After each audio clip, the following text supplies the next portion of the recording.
La période de stabilité stratégique issue de l'effondrement de l'URSS en 1991 est en train de s'achever. Jusqu'à présent, l'imprévu était abordé au travers du concept de crise.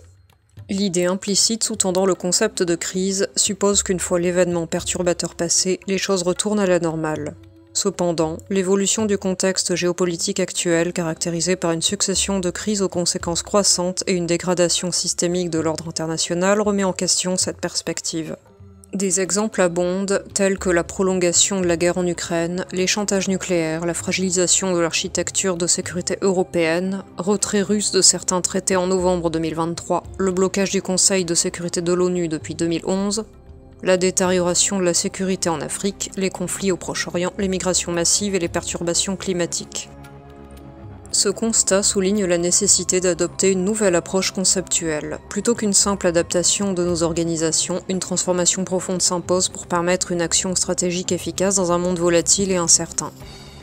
La dynamique de l'innovation, le développement continu de l'activité humaine et de l'information focalise l'attention sur l'action immédiate, reléguant souvent le temps long comme une externalité négative. Il est essentiel de réapproprier ce temps long, tout en luttant contre la dictature de l'immédiateté. La prise de décision rapide et de qualité, orientée vers le long terme, nécessite de dégager du temps dans le quotidien saturé par le court terme.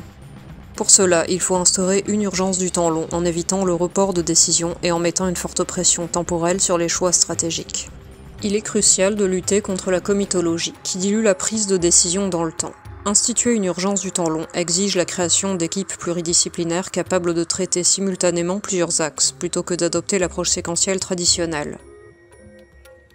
Les responsables doivent accepter de lâcher prise sur le fonctionnement des équipes pour favoriser cette évolution méthodologique.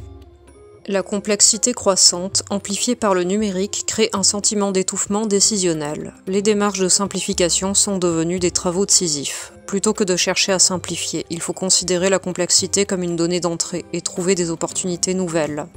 Les outils numériques actuels visent à dompter cette complexité en facilitant la collecte, la synthèse des données et en permettant l'accès à la simulation des effets des choix possibles. La prise de décision dans un univers complexe dépend de la capacité à exploiter la richesse et la diversité des visions convergentes vers les grands objectifs stratégiques. Bonne journée et à bientôt pour de nouveaux contenus.